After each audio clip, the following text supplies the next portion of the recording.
Channel కు అందరికి స్వాగతం సుస్వాగతం అండి.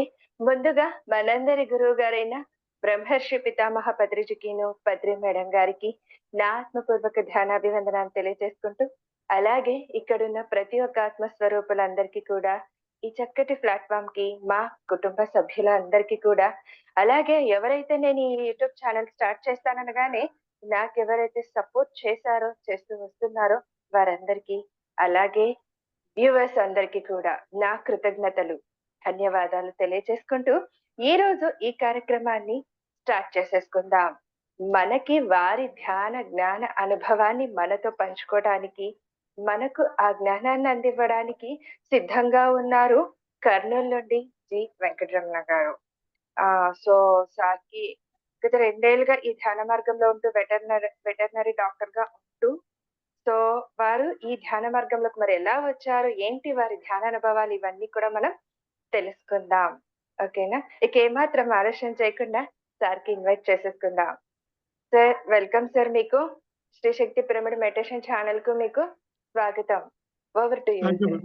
Madam. Thank you madam. Thank you sir. ఈరోజు మన జూమ్ మీటింగ్‌కు సమావేశమవుతున్నాము. ఇందుకు పత్రిజీ, బ్రహ్మర్షి పత్రిజీ గారి ఆశీస్సులు మరియు వారి గురువైనటువంటి సదానంద యోగి గారు మరియు ఇతర యోగులు అందరికీ వాళ్ళ ఆశీర్వచనంతో మనము ఈ క్లాసు నిర్వహించుకుంటున్నాము. అలాగే తోటి పిరమిడ్ మాస్టర్లందరూ అందరికీ కూడా స్వాగతం.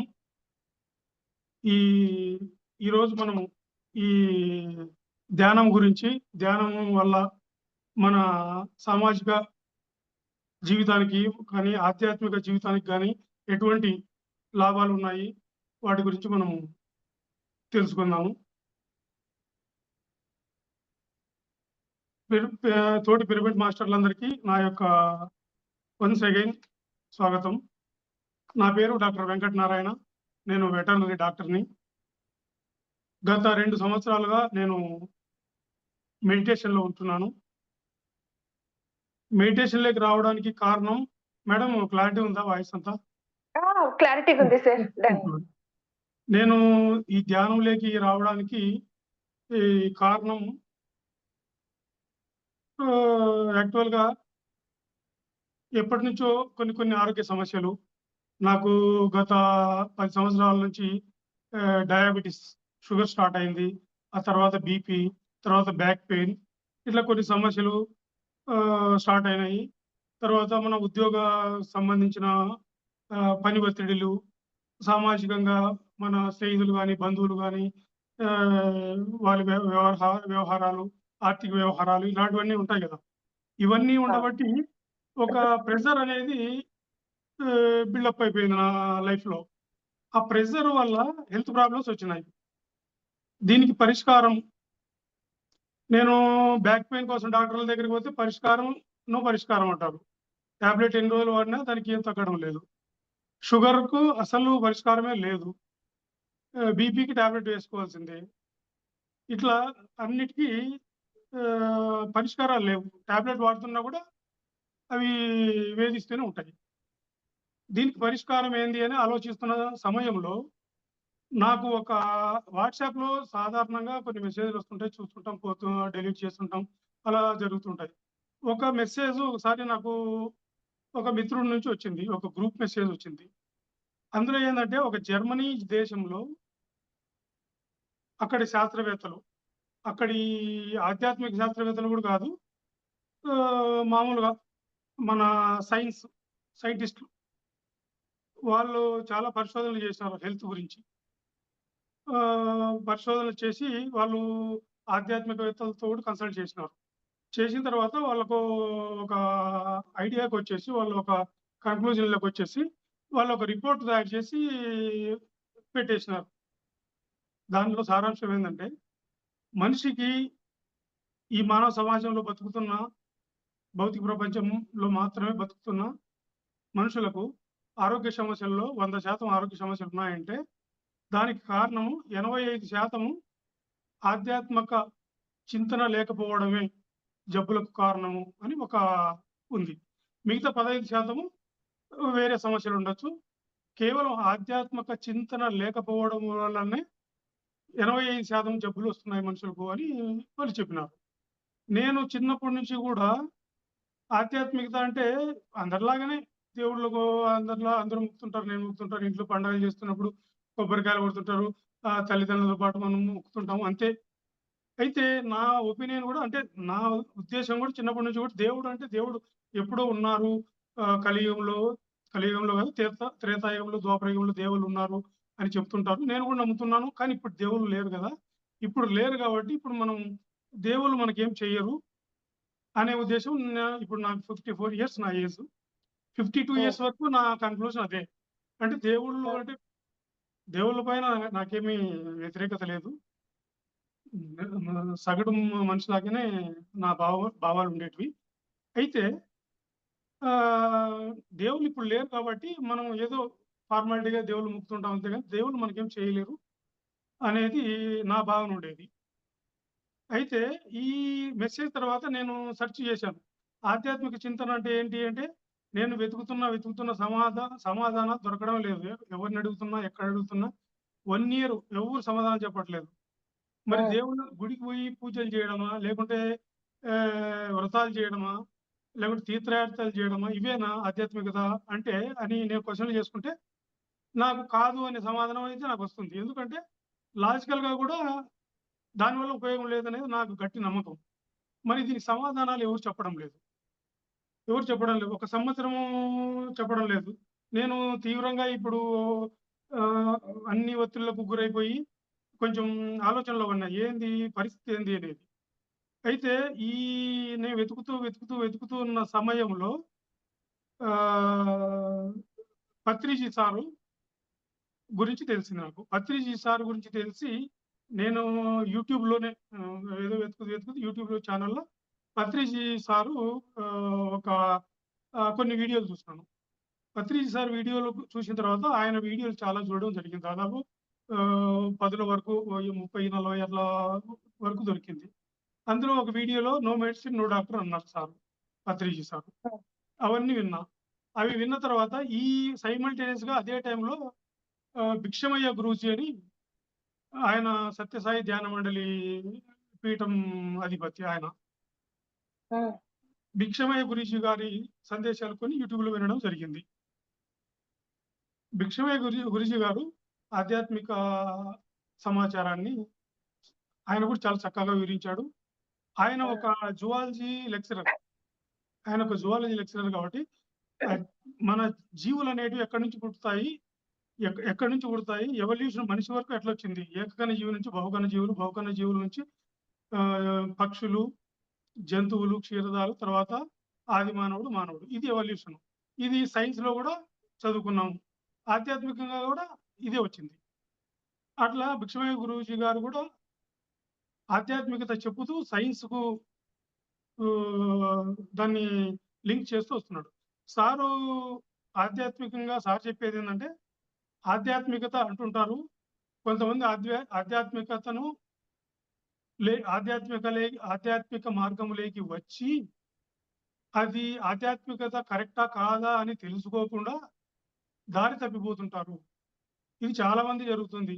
దారి తప్పిపోతుంటారు అని చెప్పడం హ్మ్. జరిగింది గురూజీ గారు. హ్మ్. ఈ దారి ఎట్లా తప్పిపోతారు అనే దానికి, దారి తప్పిపోకుండా మనం ఎట్లా ఆధ్యాత్మిక మార్గంలో ఉండాలి అనేది చక్కగా చెప్పారు హ్మ్. భిక్షమయ్య గురూజీ.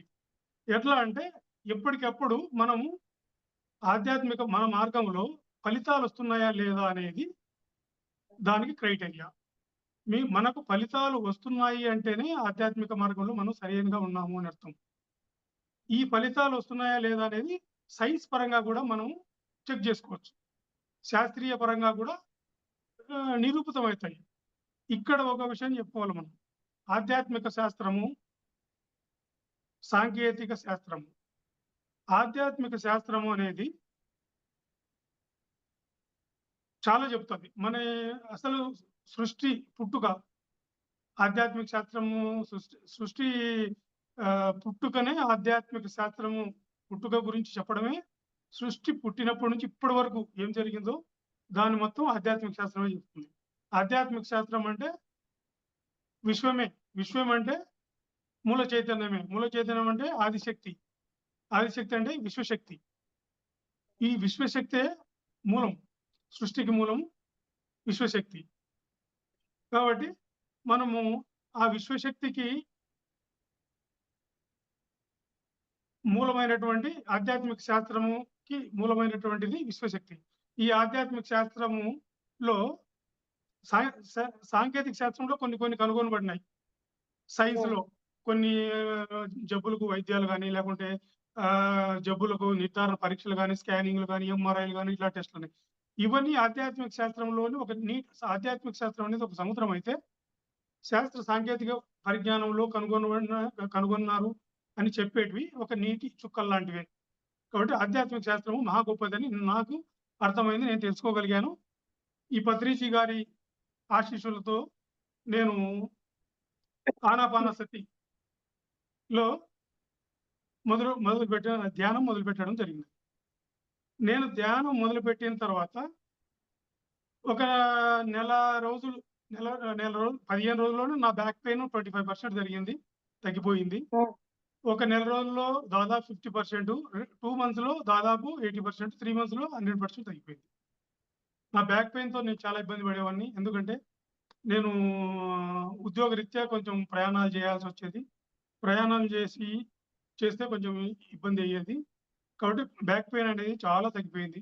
100% తగ్గిపోయింది ఇప్పుడు. ఇక్కడ మన కర్నూలులో ఒక మంచి పేరు మోసిన డాక్టర్ గారి దగ్గరికి పోతే, మీ సమస్యకు డిస్క్ బల్జ్ అయింది. మీ సమస్యకు ఒక నెల తర్వాత రండి అన్నాడు. నెల తర్వాత ఏం టాబ్లెట్లు వాడినా కూడా ఏం ఫలితం లేదు. సరే మీకు సర్జరీ చేయాలా? సర్జరీ చేస్తే కూడా గ్యారంటీ లేదు. ఒక్కొక్కసారి కాలు పడిపోవచ్చు. చెప్పలేము. ఆ రిస్క్ అయితే ఉంటుంది అని డాక్టర్ గారు అన్నారు. అయితే నేను కూడా వైద్య శాస్త్రం గురించి నాకు కూడా కొంచెం అవగాహన ఉంది కాబట్టి, బ్యాక్ బోన్ పైన మనం ఒకసారి కత్తి పెట్టినామంటే అది చిన్న విషయం కాదు. అది జీవితాంతం ఇబ్బందుల్లో పడాల్సొస్తుంది. కాబట్టి నేను అటువైపు పోకుండా నేను కొన్ని బ్యాక్ ఎక్సర్‌సైజెస్‌తో మేనేజ్ చేసుకుంటూ నేను ఉన్నాను. తర్వాత ధ్యానంలోకొచ్చినాను. 3 నెలల్లో ధ్యానంలోకొచ్చిన తర్వాత ఒక 3 మంత్స్‌లో బ్యాక్ పెయిన్ అయితే 100% వెళ్ళిపోయింది.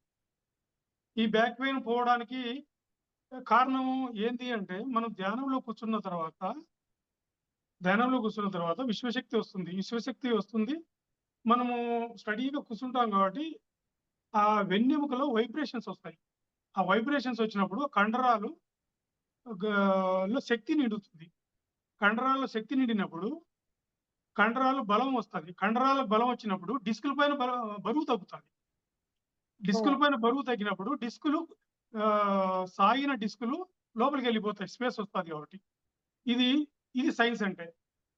ఆధ్యాత్మికత అంటే విశ్వశక్తి మహాతల్లి. విశ్వశక్తి మనలో ప్రవేశించి మనకు మెదడుని బ్రహ్మరంధ్రం ద్వారా ప్రవేశించి మెడ ద్వారా, వెన్నుపాము ద్వారా కింది వరకు మూలాధార చక్రం వరకు ప్రవహించి ప్రతి కణానికి షట్చక్రాల ద్వారా కణకణానికి శక్తిని నింపి ప్రతి కణము బలం పొందే విధంగా ఆశీర్వదిస్తాది.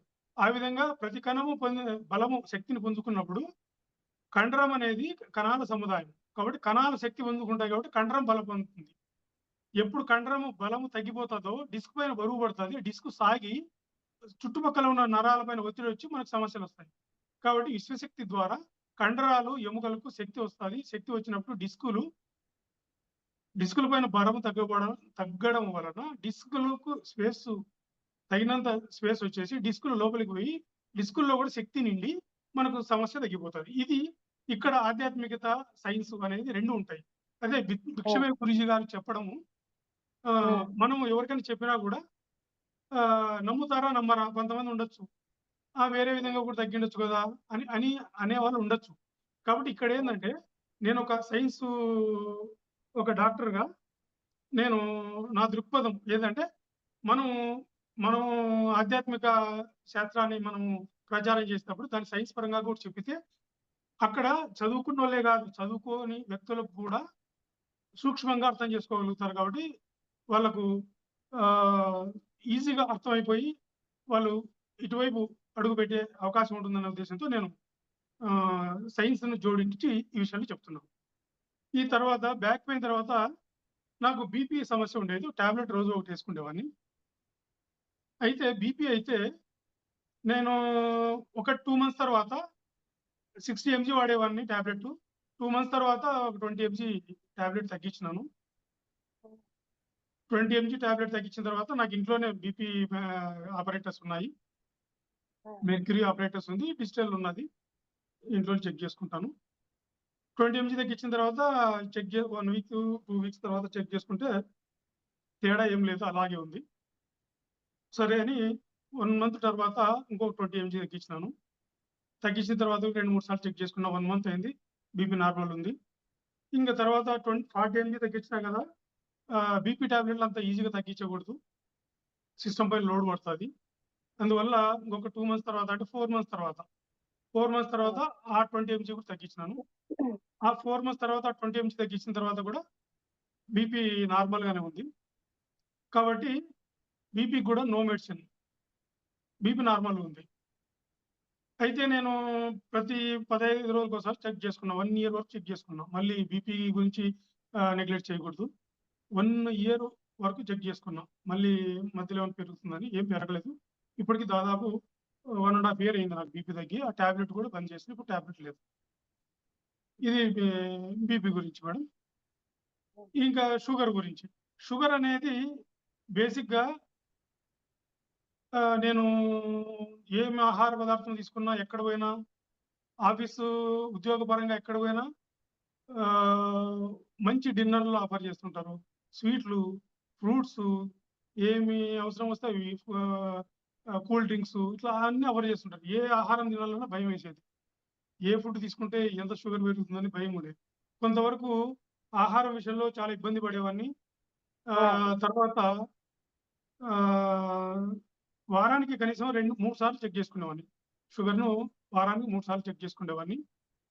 ఆహ్, టాబ్లెటు షుగర్‌కైతే నేను కొంచెం డైటు, ఎక్సర్‌సైజ్ పరంగా ఎక్కువ కేర్ తీసుకునేవాడిని. టాబ్లెట్స్ ఎక్కువ తీసుకునేవాడిని కాదు. ఒక టాబ్లెట్‌తోనే 2 టాబ్లెట్స్‌తోనే మేనేజ్ చేసుకుంటూ వచ్చేవాడిని. అయితే ధ్యానం స్టార్ట్ చేసిన తర్వాత ఏమైందంటే, మానసికంగా షుగర్ విషయంలో మనోబలం వచ్చేసింది. ఏ విధంగా వచ్చేసింది అంటే, నేను షుగర్ గురించి ఎక్కువ ఆలోచించడం మానేసినాను. ఒక్కటి ఫస్ట్ ఇందులో షుగర్ పరంగా ఏందంటే, ముఖ్యంగా ఆహారము, ఆకలి బాగా తగ్గింది. శక్తి బాగుంటుంది. అంతకుముందు కంటే శక్తి బాగుంటుంది. మెడిటేషన్ స్టార్ట్ చేయకముందు కంటే శక్తి బాగుంటుంది.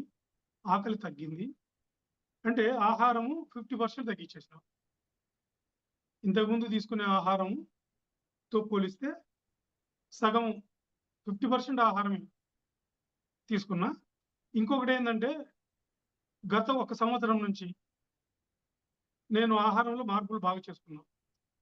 ఆహారంలో మార్పులు ఏమంటే చెప్పా okay sir. Continue sir. Madam. Continue చేయండి. ఓకే. మ్యూట్ చేసేస్తున్నారు వాళ్ళు. ఆహారంలో మార్పులు నేను చేసుకున్నదేందంటే, ఈ మన ఆధ్యాత్మిక శాస్త్రంలో పత్రిజీ గారు గానివ్వండి, ఇంకా ఎవరైనా కానివ్వండి, పత్రిజీ సార్ కూడా చెప్తుంటాడు ఎక్కువ. ఆహారం తక్కువ తీసుకోండి, నిద్ర తగ్గించుకోండి, ధ్యానం చేయండి, మీకు తగిన ఫలితాలొస్తాయని సార్ చెప్పేవాడు. నేను ఆహారంలో వండిన ఆహారము మధ్యాహ్నం ఒకటే తీసుకుంటున్నా గత 1 సంవత్సరం నుంచి.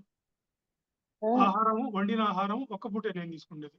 మార్నింగు డ్రై ఫ్రూట్స్ తింటా. డ్రై ఫ్రూట్స్ అంటే మామూలుగా ఇవి గోడంబి, ఆల్మండు, పుచ్చ విత్తనాలంటారు, సన్‌ఫ్లవర్ సీడు, ఇట్లా తర్వాత ఇది ఎండు ద్రాక్ష, తర్వాత ఇట్లా ఇంకా 4, 5 రకాల మొత్తం 5-8 వెరైటీస్ అన్నీ కలిపి ఒక 100 గ్రామ్స్ ఈవినింగ్ నానబెట్టుకొని మార్నింగ్ నేను అవి తింటా.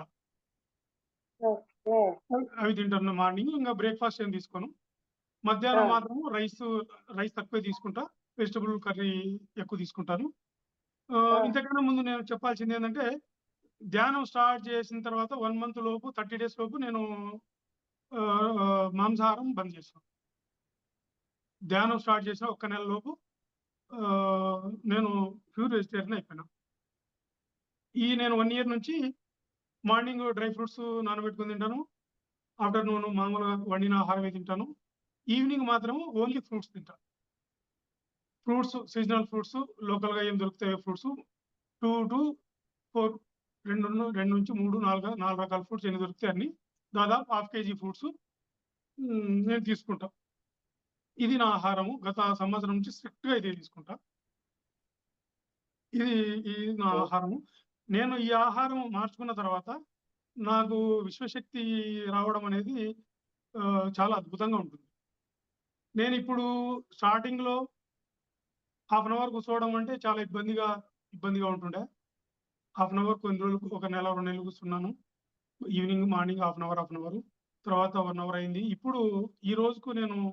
ఈ రోజుకి ఇప్పటి వరకైతే నేను రోజుకు 5 అవర్స్ కూర్చుంటున్నా.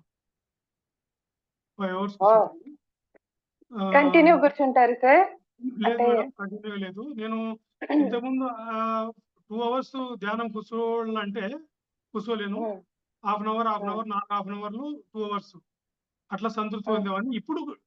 ఇప్పుడు 2 అవర్స్ కంటిన్యూయస్‌గా కూర్చోగలుగుతున్నా. 2 అవర్స్ కంటిన్యూ‌గా కూర్చోగలుగుతున్నాను. మిగతా బ్రేక్స్ ఒక్కోసారి 1 ½ అవర్, 1 అవర్ అట్లా 2 అవర్స్ వరకైతే కూర్చోగలుగుతున్నా. అట్లా కూర్చోగలుగుతున్నాను. విశ్వశక్తి మాత్రము చాలా అద్భుతంగా వస్తుంది. ఫర్ ఎగ్జాంపుల్ ఆఫీస్‌కి పోయొచ్చినాననుకోండి, మార్నింగ్ నుంచి పోయొచ్చి ఈవినింగ్ వచ్చినాననుకోండి, బాగా హ్మ్. అలసిపోయొచ్చుంటాం. అలసిపోయొచ్చిన తర్వాత మనం ఏ పని చేయలేము. ఆ పరిస్థితిలో ధ్యానంలో కూర్చున్నామనుకోండి, 1 అవర్ కూర్చున్న ఆ! తర్వాత నేను ఒక గంట సేపు పార్క్‌కి పోయి వాకింగ్ చేస్తా. అంత శక్తి వస్తది. అలసట అనేది ఉండదు. అంత శక్తి వస్తది. కాబట్టి ఈ ఇది ఆధ్యాత్మికత వలన ఎట్లా బెనిఫిట్ పొందుతాము అంటే నాకు అర్థం కాకుండా ఉండేది. ఆధ్యాత్మికత హ్మ్. అంటే ఒకటి ప్రకృతి ధర్మాలను అనుసరించి బతకడమే ఆధ్యాత్మికత. విశ్వ హ్మ్. నియమాలను అనుసరించి బతకడమే ఆధ్యాత్మికత.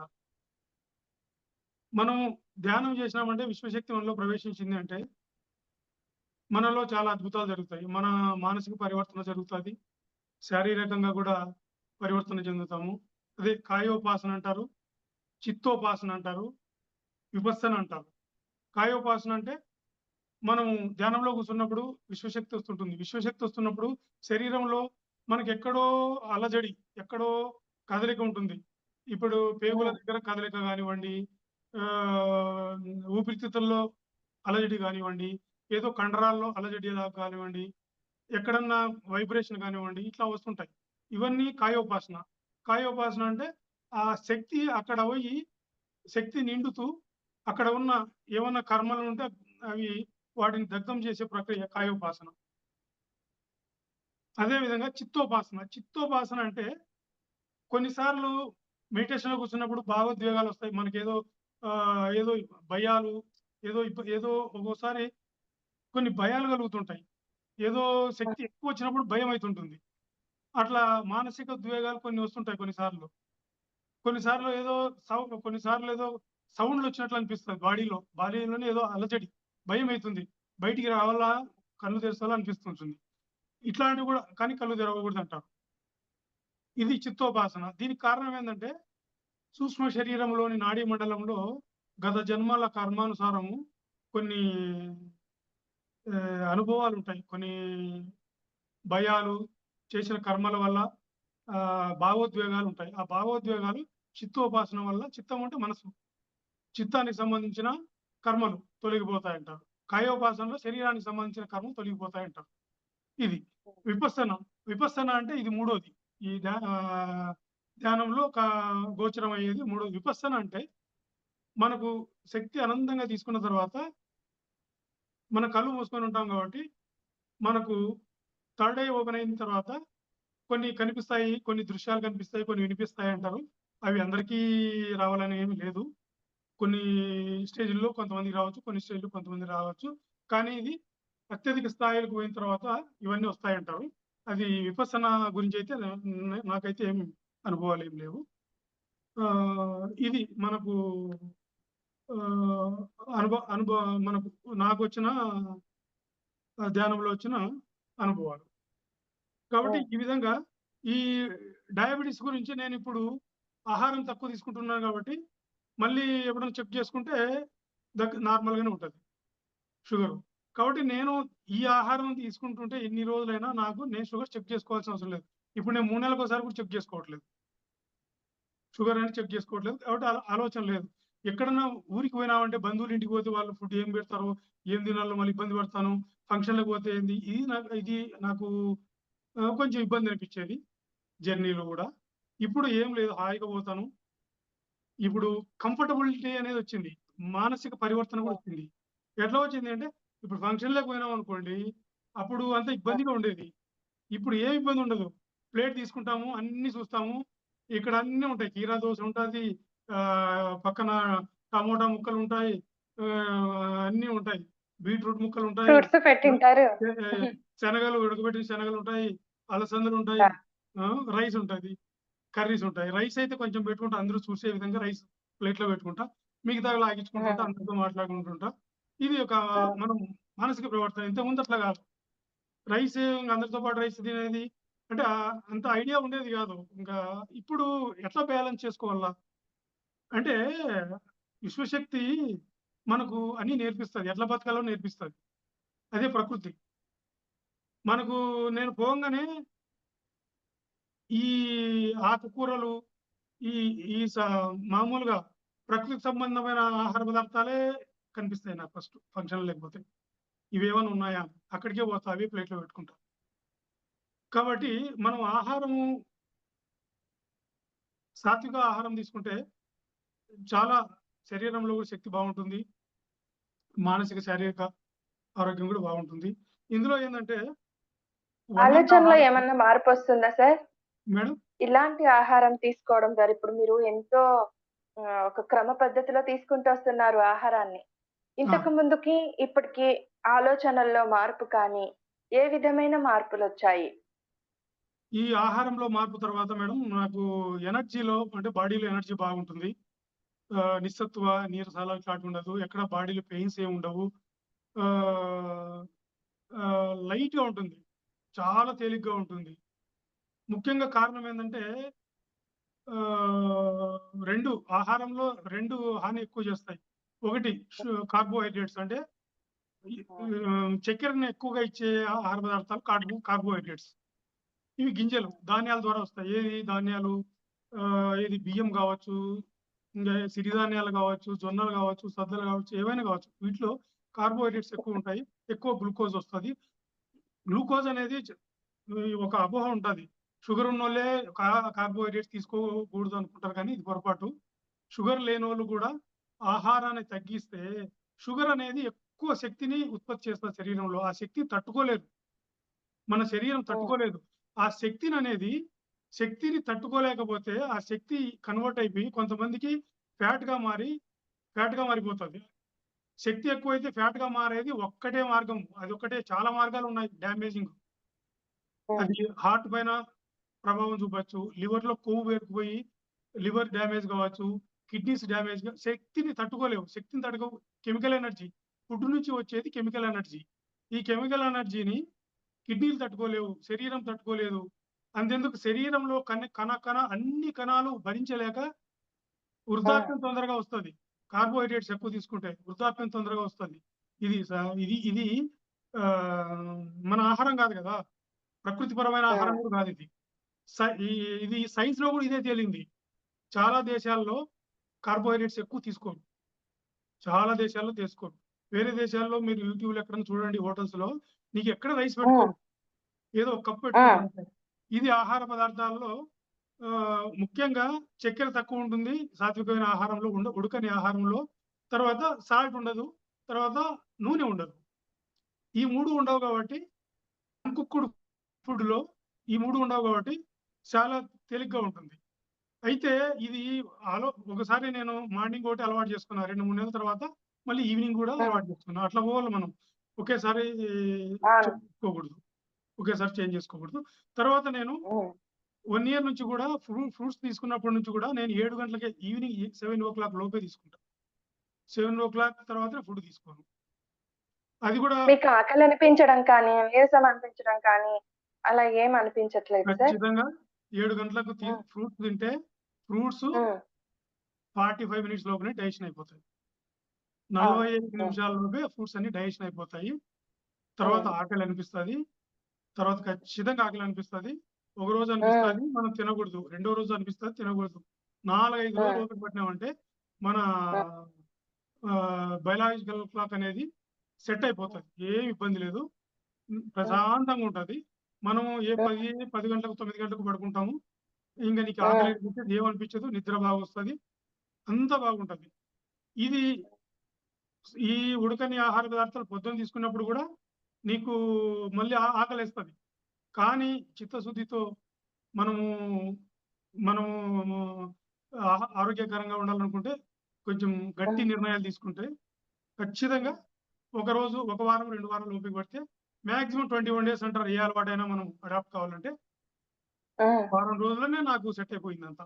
కాబట్టి ఈ ఆ! ఆహార నియమాలతో నేను మంచిగా నా ఆరోగ్యాన్ని మీరిందాక పెట్టుకోగలిగాను. ఒక మాట చెప్పారు సార్. ప్రకృతి చెప్పండి. పరంగా ఆహారం తీసుకుంటే హ్మ్. విశ్వశక్తి అనేది హ్మ్. వస్తుంది అనా? ఏం చెప్పారు సార్? ఆ మాట మళ్ళీ చెప్పండి. మేడం. ఇక్కడ ఏమైందంటే ప్రకృతి పరంగా ఆహారం తీసుకున్నప్పుడు హ్మ్. మనలో ఇప్పుడు మామూలుగా ఒక మనిషి బతకాలన్నా, ఒక మొక్క బతకాలన్నా, జంతువులు బతకాలన్నా చాలా మందికి తెలియని విషయం ఏందంటే, చాలా హ్మ్. మందికి తెలియని విషయం. ఇ ఇది ఎవరు చెప్పిండరు. పెద్ద పెద్ద యోగులు, పెద్ద పెద్దోళ్ళు చెప్తున్నారు. నేను అంటే హ్మ్. మన పెద్ద మన పత్రిజీ లాంటి బ్రహ్మర్షులు అలాంటి వాళ్ళు చాలా మంది చెప్పినారు. వాళ్ళు చెప్పబట్టే మనకు హ్మ్. తెలిసింది. హ్మ్. ఏ జీవి అయినా బతకాలంటే హ్మ్. శక్తి కావాలి. ఆ శక్తి హ్మ్. ఆ శక్తి జీవించడానికి అవసరమైన శక్తి జీవశక్తి. ఈ హ్మ్. జీవశక్తిలో 80% విశ్వశక్తే ఉంటుంది. హ్మ్. 20% ఫుడ్ ఎనర్జీ అంటే జా హ్మ్. Chemical energy. హ్మ్. అంటే మనం తినే ఆహారం 20% మనం బతకడానికి ఉపయోగపడుతది. హ్మ్. విశ్వశక్తే మనల్ని బతికిస్తుంది. దీన్ని నమ్మకపోవచ్చు చాలామంది. ఉదాహరణ చెప్తాను చూడండి. హిమాలయ యోగులుంటారు చాలామంది. మన పత్రిజీ అదే చెప్తుంటారు. చాలామంది యోగులే చెప్తుంటారు. హిమాలయాల్లో ఒక పూట ఆహారం తిని వారం రోజులు ఉపవాసం ఏమి లేకోకుండా తపస్సు చేసుకునే వాళ్ళుంటారు. అంతెందుకు నిరాహార యోగులు కూడా ఉన్నారు. అవును. నిరాహార యోగులు కూడా ఉన్నారు. అంటే విశ్వశక్తితోనే శరీరంలోని జీవక్రియలన్నీ జరుగుతాయి. హ్మ్. కాబట్టి వాళ్ళకి ఈ 20% ఆహారం ఏదో ఒక పూట తిన్నా సరిపోతది. కాబట్టి మనం పెద్ద అపోహ పడక్కర్లేదు. 3 పూట్ల తినకపోతే ఏమైతుందో అని అపోహ పడక్కర్లేదు. హ్మ్. సాధారణంగా నిజానికి చెప్పాలంటే ఒక మనిషి సగటుగా 30 సంవత్సరాల వయసులో 30, 35 సంవత్సరాల వయసులో ఒక వ్యక్తి సాధారణ గృహ జీవితంలో ఉన్న వ్యక్తి 3 పూటలు తింటుంటాడు. ఆ 3 పూట్లలో ఒక పూట మధ్యాహ్నం తినే ఆహారం మాత్రమే తీసుకుంటే పొద్దున, సాయంత్రం ఆహారం మొత్తం తీసివేసి మధ్యాహ్నం హ్మ్. తినే ఆహారం మాత్రమే 3 భాగాలుగా డివైడ్ చేసుకొని తింటే సఫిషియంట్ ఆహారం. హ్మ్. ఎటువంటి లోటు ఉండదు ఆరోగ్యానికి. ఇది వాస్తవం. ఇది చాలా మందికి తెలియదు. హాయిగా ఆరోగ్యం గూడా రోజు రోజుకి మెరుగుపడతది. ఈ ఈ విధంగా హ్మ్. తీసుకుంటే. 1, 2 నెలల్లో అన్ని సమస్యలు పరిష్కారమవుతాయి. అయితే ఒక రోజు, 2 రోజులు, 3 రోజులు నీరసం ఉంటుంది. 2 రోజులు, 3 రోజులు, 4 రోజులు, 5 రోజులు అంతే. తర్వాత నార్మల్ అయిపోతది. ఇది 2 రోజులకే డీలా పడిపోయి భయపడతారు కొంతమంది. ఇది ఇది వాస్తవం. అయితే మేడం మీరు అడిగిన దానికి సాత్విక ఆహారం తీసుకుంటే శక్తి ఎట్లా అంటున్నారు గదా! సాత్విక హ్మ్. ఆహారం తీసుకుంటే మన శరీరము సహజ సిద్ధమైన ఆహారం కాబట్టి శక్తి హ్మ్. ఎక్కువుండదు. కెమికల్ ఎనర్జీ ఎక్కువుండదు. ఆహారం నుంచి వచ్చే ఎనర్జీ కెమికల్ ఎనర్జీ. ఈ ఎనర్జీని తట్టుకోలేము మనం. ఎక్కువ తీసుకున్నామనుకోండి, ఇది సహజ ఆహారం గాదు. ఉడికిచ్చి తిన్న ఆహారం ముఖ్యంగా గింజలలో ఆహారము, ధాన్యంలో ఆహారము చాలా 100 గ్రాముల ధాన్యంలో 77 గ్రాముల గ్లూకోజ్ ఉంటుంది. 77 హ్మ్. గ్రాముల గ్లూకోజు మన దాని గ్లైసెమిక్ ఇండెక్స్ 70 ఉంటుంది. అంటే తిన్న తర్వాత 77 గ్రాముల గ్లూకోజ్‌లో 70 గ్రాములు రక్తంలోకెళ్ళిపోతది. గ్లైసెమిక్ హ్మ్. ఇండెక్స్ 70 అంటే 70 గ్రాములు గంటలోపే రక్తంలోకెళ్ళిపోతది.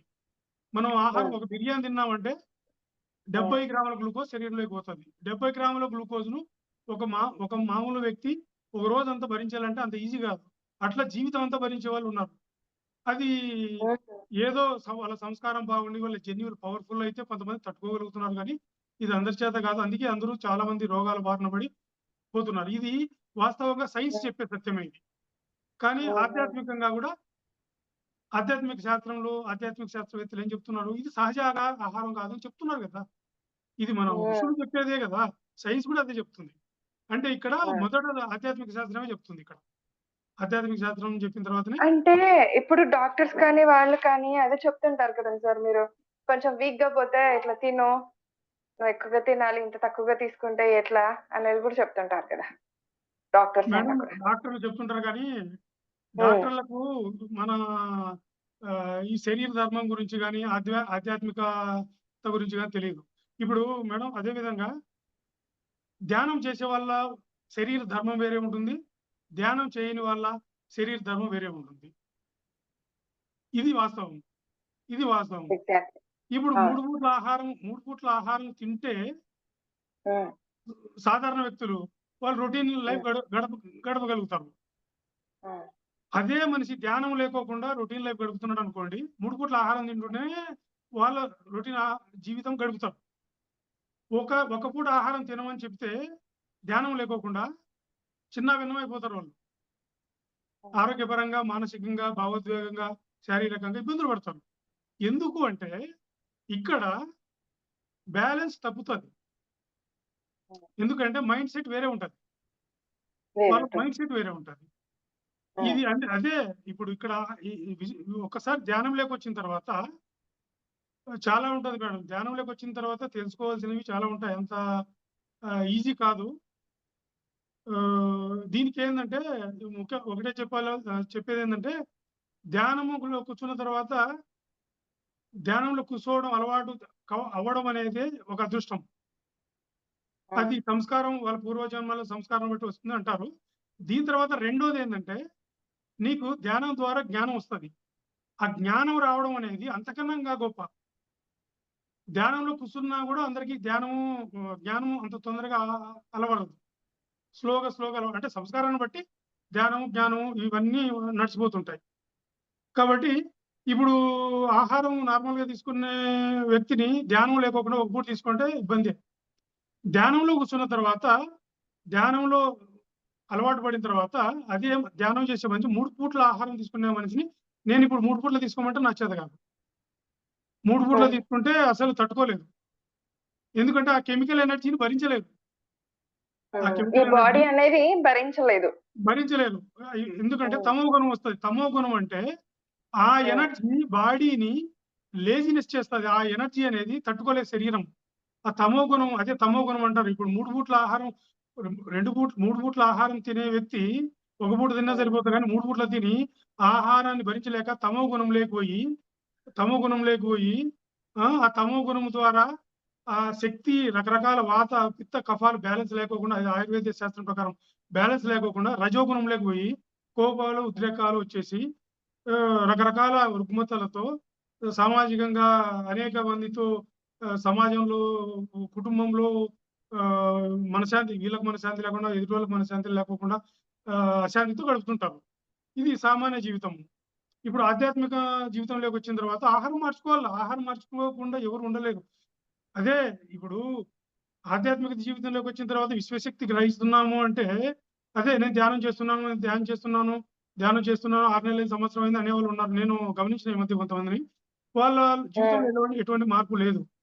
నేను ట్రై చేసినాను వాళ్ళకి చెప్దామంటే వాళ్ళు ఏది తీసుకోవడం లేదు.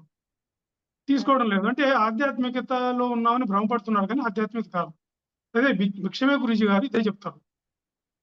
మనం చెక్ చేసుకోవాలా. ఫలితం రాలేదు అంటే ఎక్కడ తప్పు చేస్తున్నాము? ఆ తప్పును సరి చేసుకొని ముందుకు పోవాలంటారు. అట్లా ఫలితాలొస్తాయి. ఖచ్చితంగా వస్తాయి. ఫలితాలు రాలేదంటే సాధన తప్పు చేస్తున్నామని. ఇప్పుడు నేను ఏ రోజు చెక్ చేసుకునే పరిస్థితి రాలేదు. నాకెందుకంటే దినదినము అసలు ధ్యానంలోనే ఎన్నో డిజైన్‌లొస్తాయి. వారానికి ఒక రకమైన మార్పొచ్చేది ధ్యానంలో. కూర్చోగానే సడెన్‌గా ఒక రోజు ఒక మార్పు కనిపిస్తది. ఆ మార్పులు బయటికి చెప్పాలంటే కూడా చెప్పలేము గానీ, చెప్పలేము. హ్మ్. అవి అనుభూతులు చెప్పలేము. సడెన్‌గా హ్మ్. మారిపోయి ఉంటుంది. సడెన్‌గా మారిపోయి ఉంటుంది. అట్లా మార్పులొస్తుంటాయి. ఆ మార్పు గమనించుకోవాలి మనం ఆ మార్పుని. నేర్చుకోవాలి మేడం. అవి చెప్పితే బయట వాళ్ళకి గమనించుకోవాలి అర్థమయ్యేది అంటున్నాను. కాదు. బయటి వాళ్ళకి అర్థం కావు. ఈ కాదు. ధ్యానం ద్వారా ఆ విశ్వశక్తి అనేది మనలో అన్నిటిని మారుస్తది. హ్మ్. కాబట్టి ఆహ్, ఈ ధ్యానం ద్వారా మనం సామాజిక బాధ్యతలుంటాయి. Social life. దీంట్లో హ్మ్. బంధువులు, మిత్రులు, సంతానము, ధనము, బంగారం, ఆస్తులు, విలాసాలు, వాహనాలు ఇవన్నీ ఉంటాయి. వీటన్నింటిలో నలిగిపోతుంటాం మనం. అయితే ధ్యానం ద్వారా మనకు శక్తులొస్తది.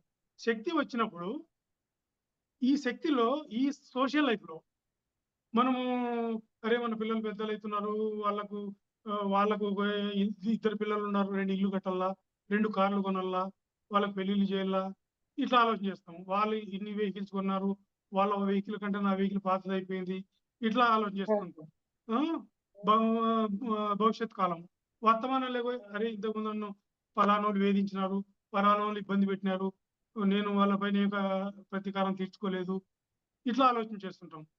ఇట్లా భూత భవిష్యత్ వర్తమాన కాలాల్లో మనసు సంచరిస్తుంటుంది. ఇట్లా సంచరించడం వల్ల మన శక్తి మనలో ఉన్న విశ్వశక్తి ఇంకా పడిపోతది. ఉన్న గా శక్తి కూడా పడిపోయి ఇబ్బంది పడిపోతుంటాం. ఇలా సోషల్ లైఫ్‌లో మనము చాలా ఒడిదుడుకులు ఎదుర్కొంటుంటాం. ఈ ఒడిదుడుకులను ఎదుర్కొనేటప్పుడు విశ్వశక్తి నశిస్తుంటుంది. మనం ఆహారం ఎంత తీసుకున్నా బలమైన ఆహారం తీసుకోలేదంటారు. చాలా శక్తివంతమైన ఆహారం తీసుకోమంటారు. ఎంత శక్తి ఆహారం తీసుకున్నా 20% కదా! 100 క్యాలరీలు అవసరమైతే, హ్మ్. నువ్వు 1000 క్యాలరీల ఆహారం తీసుకున్నా నీకొచ్చేది 20 క్యాలరీలే. అవును. 920 80% క్యాలరీలు విశ్వశక్తి. వేస్ట్ అయిపోతుంది. హ్మ్. నీకు 80 క్యాలరీలు ఎక్కడి నుంచి రావాలా? విశ్వశక్తి నుంచి హ్మ్. రావాలా. అయితే సామాన్య రావాలి. మానవుడు విశ్వశక్తి తీసుకోవడం లేదు. విశ్వశక్తి సామాన్య మానవుడు ఎక్కడ తీసుకుంటున్నాడు? పడుకొని నిద్రపోయినప్పుడే అంతో ఇంతో. అది హ్మ్. కూడా పగులు గజిబిజి లైఫ్‌లో రాత్రి కూడా బ్రెయిను అదే ఆలోచనలో నడుస్తుంటాయి. ఆలోచనలు తక్కువ. ఏదో అర్ధగంటో, గంటో డీప్ స్లీప్‌లోకి పోయినప్పుడు విశ్వశక్తి ఎక్కువ పోతది. ఆ హ్మ్. విశ్వశక్తితోటే పొద్దున్న లేచేపాటికి కొంచెం ప్రశాంతత అయితాడు. ఆ విశ్వశక్తితోనూ, ఆ తీసుకున్న ఆహారంతోనూ జీవితం గడిపేస్తుంటాడు. ఇది హ్మ్. సామాజికంగా విశ్వశక్తి వల్ల సామాజిక సగటు మనిషి హ్మ్. విశ్వశక్తితో పొందే లబ్ధి ఇది. హ్మ్. ఇది. అయితే అదే ధ్యానం చేసేవాళ్ళైతే హ్మ్. సఫిషియెంట్ విశ్వశక్తి తగినంత విశ్వశక్తి తీసుకున్నట్లయితే నీకు 100 హ్మ్. క్యాలరీలు అవసరమైతే 80 క్యాలరీలు ఆహ్, విశ్వశక్తి మాత ద్వారా మనకందుతది. 20 క్యాలరీలు నువ్వు ఒక పూట తిన్నా చాలు హ్మ్. నీకందుతది. ఆ! ఒక 2 అరటిపండ్లు, 2 యాపిల్లు తిన్నా గూడా ఆ రోజంతా నడుస్తది. నడుస్తుంది. నీకు శక్తి అందుతది. సార్ కాబట్టి ఒక డౌట్ సార్. నీకు శక్తి ఉంటది. ఆ శక్తి ఇది హ్మ్. వాస్తవం. ఇది అంటే చాలా ఒక్క మందికి సెకండ్ అంటే సార్. సార్‌ది కంప్లీట్ అయ్యాక నేను అడుగుతానండి. సార్‌కి అప్పుడు అడుగుదురు క్వెషన్. ఓకేనా? Okay madam. మీరు అడగొచ్చు. తేజస్. నేను చెప్తాను. లేదు. తేజస్ అని ఇక్కడ ఉన్నారొకరు. హ్మ్. మీకు 1 మినిట్ అననంటే నేను అందుకు అంటున్నాను. నేను చెప్తానులెండి మేడం. తర్వాత చెప్తాను. ఆ! ఇది అందుకే. ఇది మన హ్మ్, భౌతిక జీవితంలో ఈ సోషల్ లైఫ్‌లో ఈ హ్మ్.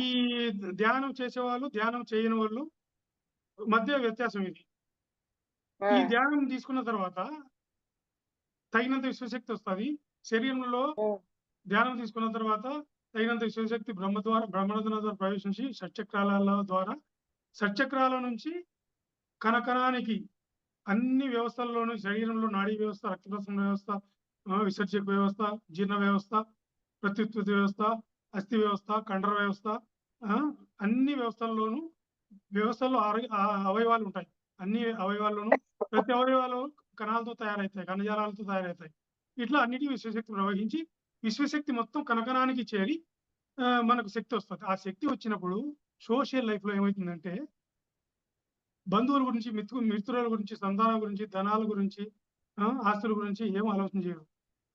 మనకెంత సంపద ఉందో, ఆ సంపద నీకు ఎంతవరకు సరిపోతుందో అంచనా ఏసుకోగలుగుతాడు.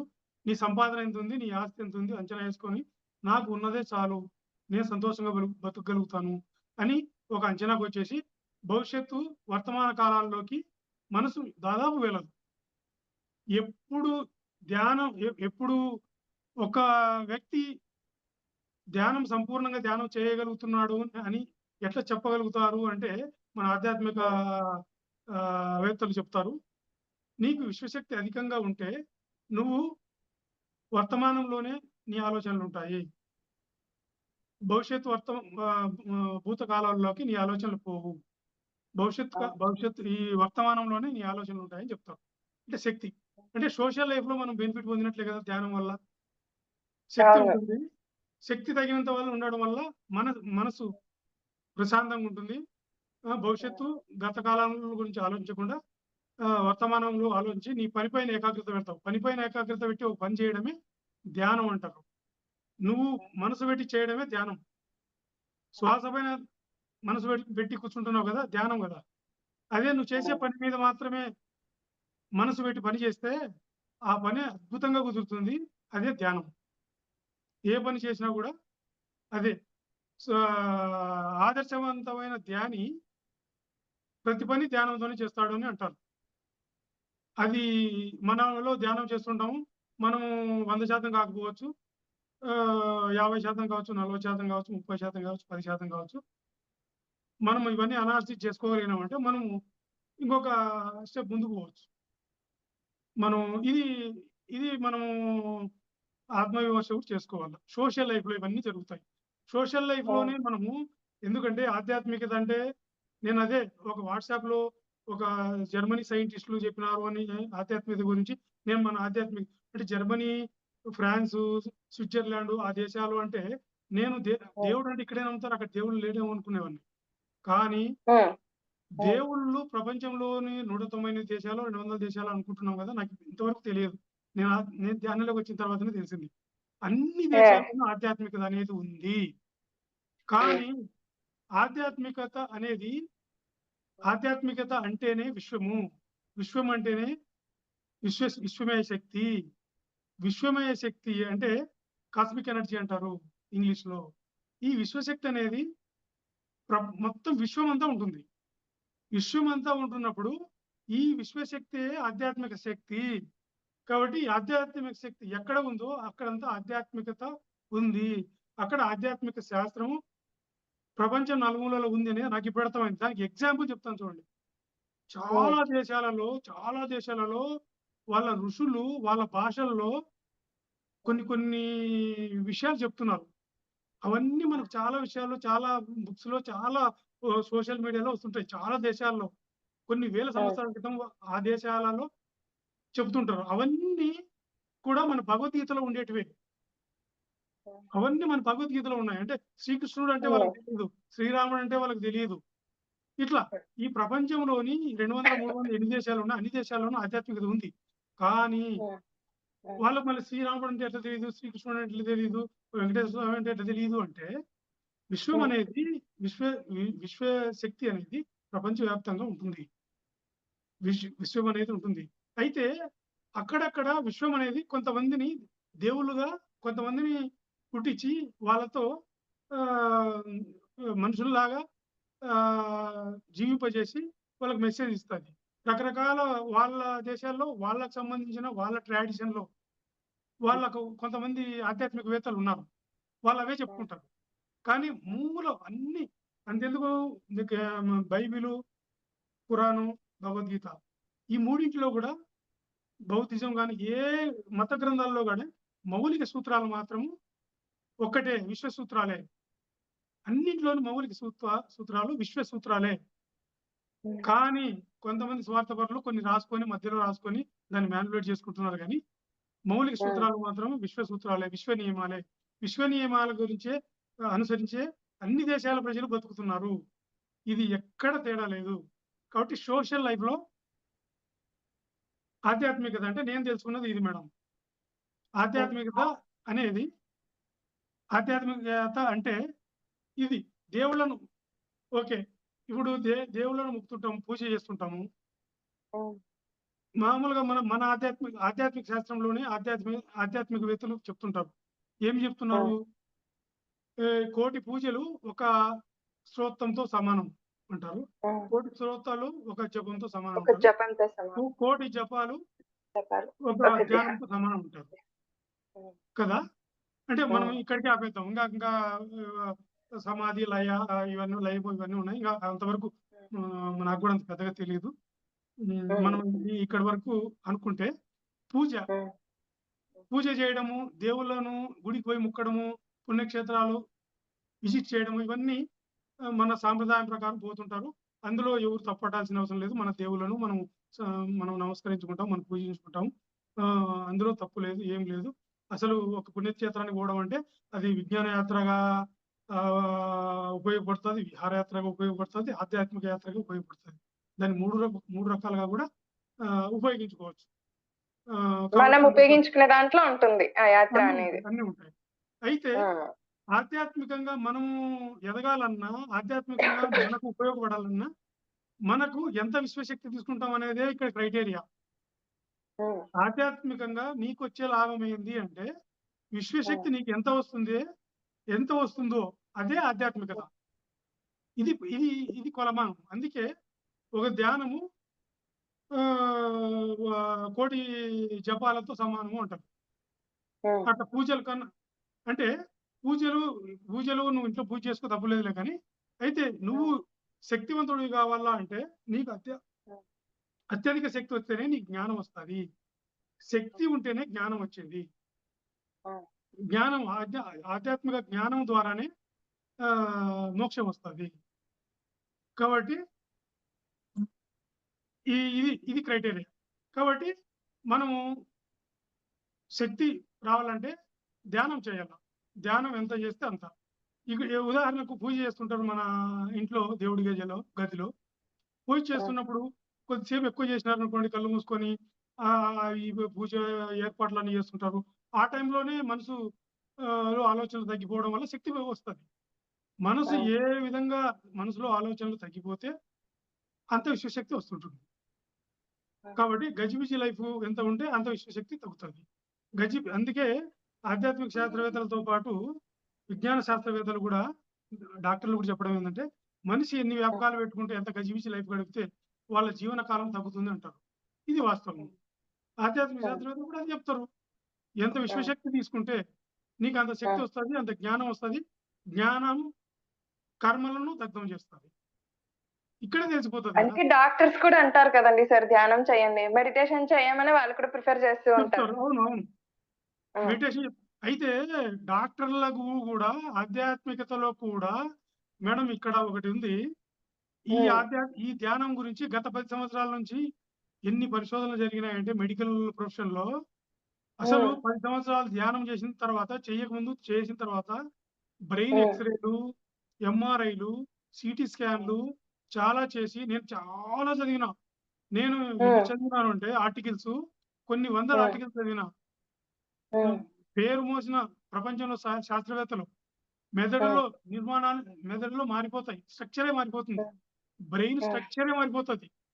మినిమమ్ 3 ఇయర్స్ హ్మ్. ధ్యానం చేసిన తర్వాత బ్రెయిన్ హ్మ్. స్ట్రక్చర్ మారిపోతది. బ్రెయిన్ హ్మ్. స్ట్రక్చర్‌లో గ్రే మ్యాటర్ అంటారు. గ్రే మ్యాటర్ పెరుగుతది. గ్రే మ్యాటర్ పెరగడం అంటే హ్మ్. చాలా మంచి ఫలితాలొస్తాయి. వాళ్ళ ఆరోగ్యంలో, తీరులో. ఇవన్నీ రికార్డ్ చేసిన ఫలితాలున్నాయి. ఇవన్నీ డాక్టర్‌లకు కూడా తెలుసు. అందుకే ధ్యానం చేయమంటారు. హ్మ్. అసలు హ్మ్. రోగాలు ఇప్పుడు వచ్చే రోగాలన్నీ ఈ హ్మ్. ఆధ్యాత్మిక మన సైన్స్ ఏం చెప్తుందంటే మేడం ఇప్పుడు all hmm. Diseases are 80% diseases are psychosomatic diseases అని ఇప్పుడిప్పుడు శాస్త్రవేత్తలు చెప్తున్నారు. ఆధ్యాత్మిక శాస్త్రవేత్తలు కాదు. హ్మ్. సైంటిస్టులు. హ్మ్. 80% డిసీజెస్ ఆర్ సైకోసోమాటిక్ డిసీజెస్ అన్నారు. హ్మ్. సైకోసోమాటిక్ అంటే సార్? డిసీజెస్ అంటే హ్మ్. సైకో అంటే సై హ్మ్. అంటే పిఎస్‌ఓ. సైకో అంటే బ్రెయిన్‌కి సంబంధించినవి. అంటే మనసుకు సంబంధించినవి. సొమాటో హ్మ్. అంటే బాడీ శరీరము. హ్మ్. హ్మ్. శరీరానికి సంబంధించింది. అంటే హ్మ్. ఈ జబ్బులన్నీ మెదడులో కొన్ని సమస్యలు రావడం వల్ల, ఆ హ్మ్. సమస్యలు ఇక్కడొస్తున్నాయి. శరీరంలో చూపిస్తున్నాయని ఇప్పుడు శాస్త్రవేత్తలు చాలా మంది చెప్తున్నారు. ఒక్కరు కాదు, ఇద్దరు కాదు. హ్మ్. అంతెందుకు మేడం ఇప్పుడు చాలా మంది డాక్టర్లకు చాలా సెషన్స్ జరుగుతున్నాయి. ట్రైనింగ్‌లు జరుగుతున్నాయి. చాలా రోజుల హ్మ్. నుంచి జరుగుతున్నాయి. ఇప్పుడే కాదు. కానీ డాక్టర్లు దాన్ని తీసుకోవడం లేదు. అది జస్ట్ ధ్యానం చేయండి అని చెప్తున్నారు అంతే. ధ్యానంలో ఇన్ని ఉన్నాయని వాళ్ళేం చెప్పడం లేదు. అయితే దీన్ని క్యాష్ చేసుకోవడానికి కొన్ని కార్పొరేట్ శక్తులు సిటీస్‌లో చాలా ధ్యానాలని దాన్ని కార్పొరేట్ లెవెల్‌లో, కార్పొరేట్ స్థాయిలో చేసి జబ్బులు నయం చేస్తున్నారు. ధ్యానం అనే చెప్పుకోకుండా మెడిటేషన్ అని చెప్తూ ఆధ్యాత్మికత అని చెప్పుకోకుండా మేము వాళ్ళ స్టైల్‌లో వాళ్ళు చెప్తున్నారు. ఇట్లా ధ్యానం ద్వారా కూడా సైన్స్ కూడా ఇప్పుడు ధ్యానం వల్లనే అసలు సైన్స్ ఏదో కనుక్కున్నామని ధ్యానం, ఆధ్యాత్మికత అనేది కరెక్ట్ కాదని అనేవాళ్ళు ఇప్పుడు ఆధ్యాత్మికతలోకి దాదాపు టర్న్ అయిపోతున్నారు. సైకోసోమాటిక్ డిసీజెస్ అని చెప్తున్నారు ఇప్పుడు. నేను మేడం నేను ఒక విషయం చెప్తాను. నా మిత్రుడు చెప్పండి సార్. ఒక న్యూరో సైంటిస్ట్, న్యూరో డాక్టర్ ఉన్నారు. న్యూరో సైకియాట్రిస్ట్ ఉన్నారు నా మిత్రుడు. నా క్లాస్‌మేట్. ఫేమస్ మన రాయలసీమలోనే ఫేమస్ డాక్టర్. అనంతపూర్‌లో ఉన్నాడు. డాక్టర్ ఇల్లూరి ప్రభాకర్ అని ఉన్నాడు. చాలా మంచి డాక్టర్. చాలా ఎఫిషియంట్. నేను ఆ డాక్టర్‌తో దగ్గరికి నేను ఆ డాక్టర్ కలిసినప్పుడు గత 10 సంవత్సరాల క్రితం కలిసినప్పుడు ప్రాక్టీస్ పెట్టినాడు. మెడికల్ కాలేజ్ ప్రొఫెసర్ ప్రాక్టీస్ పెట్టినాడు. అయితే పేషెంట్లు చాలా తక్కువ మంది వచ్చేది. అయితే నాకు అప్పట్లోనే ఐడియా ఉంది. సైకోసోమాటిక్ డిసీజెస్ అనేది నాకు అప్పట్లో ఐడియా ఉంది. అప్పట్లో ఐడియా ఉండేది. ఏంది ప్రభాకర్ సమాజంలో అసలు సమస్యలంతా ఎక్కడెక్కడికో పోతున్నారు. నీ దగ్గరికి రావడం లేదు. ఇది తొందరగా తెలుసుకుంటారు చూడు. నీ దగ్గరికి వస్తారు అని నేను ఆ రోజు అన్నా. తర్వాత నేను కొంతమంది పేషెంట్లను దాదాపు ఒక 20 మందిని నేను కొన్ని జబ్బులతో పంపించిన ఆయన దగ్గరికి. పంపిస్తే వాళ్ళు సంవత్సరాల తరబడి వైద్యం చేయించుకున్న తగ్గని జబ్బు 2 రోజుల్లో తగ్గిపోతుంది. నేను పంపించిన 15 మంది పేషెంట్లు 100% క్యూర్ అయింది ఆ డాక్టర్ దగ్గర. అంటే సైకోసోమాటిక్ డిసీజెస్ అన్నీ మైండ్‌లోనే ఉంటాయి. ఈ మైండ్‌లో ఉండేటివి మనము మెడిటేషన్ ద్వారా 100% తగ్గించుకోవచ్చు. 100% తగ్గించుకోవచ్చు. అయితే నాకప్పుడు ధ్యానం గురించి తెలియదు కాబట్టి నేను సైకోసోమాటిక్ డిసార్డర్ కాబట్టి ఈ సైకియాట్రిక్ డాక్టర్ దగ్గరికి నేను పంపించేవాడిని. ఈ జబ్బులు ఎట్లున్నాయంటే నేను ఇప్పటికిప్పుడు చెప్పలేను. ఆ జబ్బులు ఒకటే చెప్పగలను. ఏం చెప్పగలనంటే ఒక జబ్బు ఉంటుంది. డాక్టర్ల దగ్గరికి పోతుంటారు. టెస్టులు చేస్తుంటారు. ఏమి లేదని చెప్తారు డాక్టర్లు. అన్నీ నార్మల్‌గా ఉన్నాయి. కానీ ఈ టాబ్లెట్ వాడు తగ్గుతుందంటే తగ్గదు. ఈ జబ్బులకు మాత్రం ఆ డాక్టర్ దగ్గరికి పోతే 100% వైద్యం ఉంది. ఇది మెదడులో సంబంధించిన సైకోసోమాటిక్ డిజార్డర్. మెదడులో కొన్ని సమస్యలు ఉండడం వల్ల శరీరంలో మేనిఫెస్ట్ అవుతుంది. ఈ సైకోసోమాటిక్ డిజార్డర్స్. ఇది ఆధ్యాత్మిక శాస్త్రం వలన ధ్యానం వల్ల పోతది. నాకు ఒక మిత్రుడికి ఒక సమస్య ఉంటే నేను 1 ఇయర్ క్రితం ఈ 100% ఆ డాక్టర్ దగ్గరికి పోవాల్సింది. కానీ నేను నచ్చజెప్పి నేను ధ్యానంలో కూర్చోబెట్టినాను.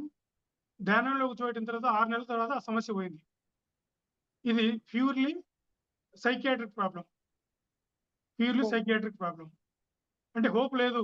చచ్చిపోతానేమో అనే యాంగ్జైటీలో ఉన్న పరిస్థితిలో నేను మానిటర్ చేస్తూ ధ్యానం చేపిస్తున్నాను. ఆ మనిషి ఇప్పుడు నార్మల్‌గా ఉన్నాడు. 6 నెలల నుంచి మళ్ళీ ఎపిసోడ్సే లేవు. 6 నెలల నుంచి ఎపిసోడ్సే లేవు.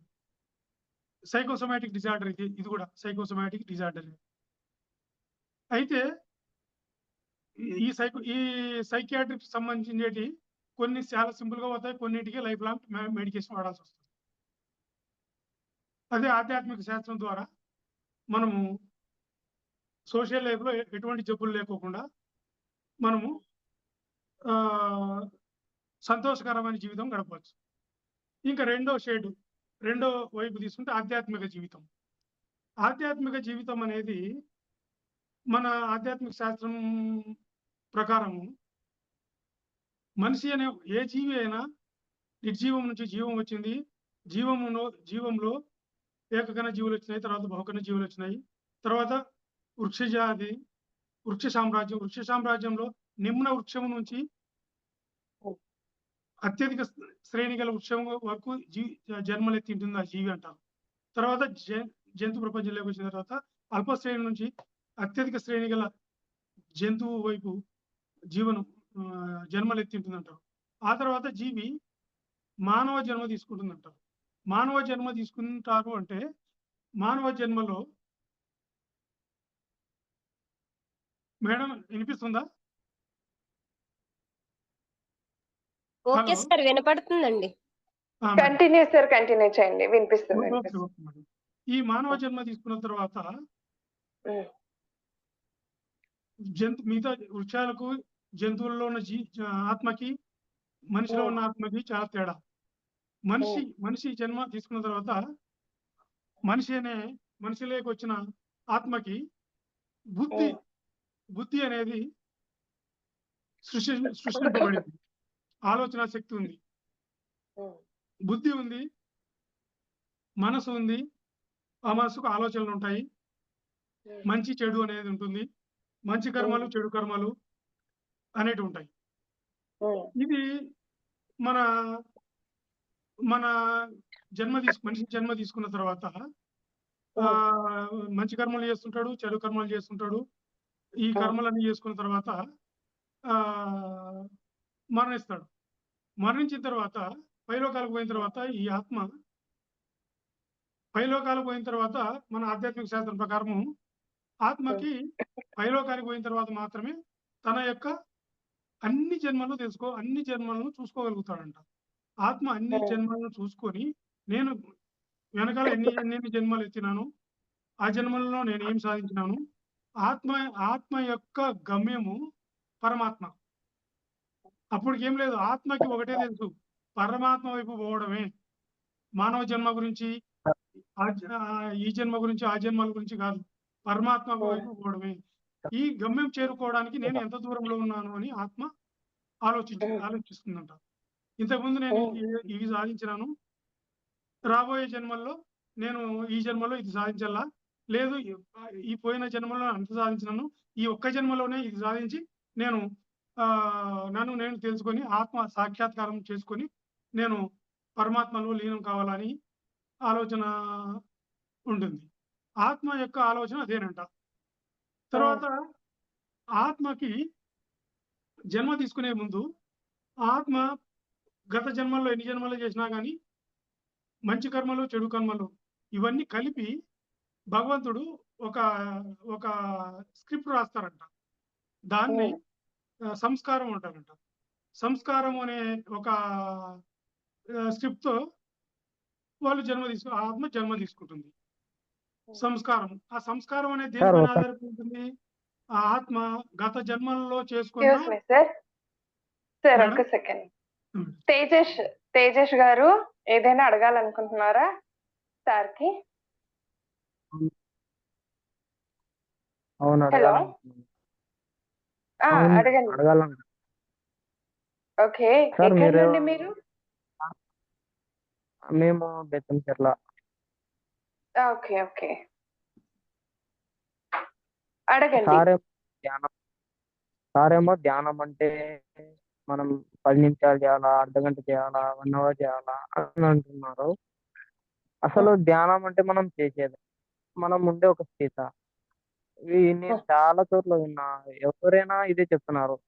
అడిషనల్ ఇన్ఫర్మేషన్ మనం బుక్స్ ఎన్ని చదివినా, ఎన్ని బుక్స్ చదివినా మనకి తాత్కాలికమైన ఇన్ఫర్మేషన్ దొరుకుతుంది. కానీ మనం తీవ్రమైన సాధన చేస్తే మనం ఏ పుస్తకాలు చదవకోకుండా ఇతరులకి చెప్పగలిగే శక్తి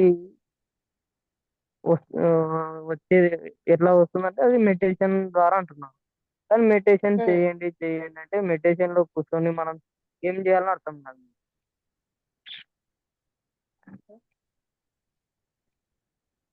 ఇప్పుడు ఏంటి మీ క్వశ్చన్? మెడిటేషన్ మేడం నాకు అర్థమైంది. మేడం మేడం నాకు ఓకే సార్. అర్థమైంది. తేజస్, ఆయన పేరు తేజస్ గారా? ఇప్పుడు అవును, తేజేష్. చెప్పండి తేజస్ గారు, ఏమో చెప్పండి, మీరు అడగండి. మనం అడిషనల్ ఇన్ఫర్మేషన్ ఎంతైనా ఉండొచ్చు సార్. మనం ఎన్ని బుక్స్ అయినా చదవచ్చు, ఏమైనా ఇంకా ఎక్కువైనా చదవచ్చు, దాంట్లో అబ్జెక్షన్ లేదు. కానీ మనం మనం ఎప్పటి నుంచి ధ్యానం చేస్తున్నాము అనేది ఒక విషయం అయితే, ధ్యానం చేసినప్పటికీ ఇప్పటికీ మనం ఏ పుస్తకాలు చదవకోకుండా అడిషనల్ ఇన్ఫర్మేషన్ లేకోకుండా మనం ఏం తెలుసుకోగలిగినాం అనేది నిజమైన జ్ఞానం అని నేను అనుకుంటున్నా. కానీ మీరు పుస్తకాలు అంటున్నారు, ఇంకా చాలా చెప్తున్నారు. మీరు చెప్పినా నాకు నేను తీసుకునే స్థితిలో ఉన్నప్పటికీ కానీ మనం మనంతకు మనం రియలైజ్ అయ్యి చెప్పడం వేరు కదా అని నా క్వశ్చన్. ఆ, సార్ మీరు అడిగేది కరెక్టే. మీకు వచ్చిన మీలో ఉద్భవించిన ప్రశ్నలు సహజంగానే ఉద్భవిస్తాయి. కరెక్ట్, మీరు అడిగేది కరెక్ట్. అయితే ధ్యానము ద్వారా జ్ఞానం వస్తుంది అంటున్నాము. కానీ ఆ జ్ఞానం ఎట్లా వస్తుంది, సోర్స్ ఎక్కడ అని అడుగుతున్నారు మీరు. సూటిగా క్వశ్చన్ అడుగుతున్నారు, కరెక్ట్. అయితే ఇక్కడ ఓ విషయం ఏంటంటే ఒక్కటి చెప్తాను. సార్ సో నేను సార్ ఒక నిమిషం, ధ్యానం ద్వారా జ్ఞానం వస్తుందని నేను అంటలేను. ఆ, ధ్యానం చెయ్యండి అంటే అది ధ్యానం మనం చేసేదే.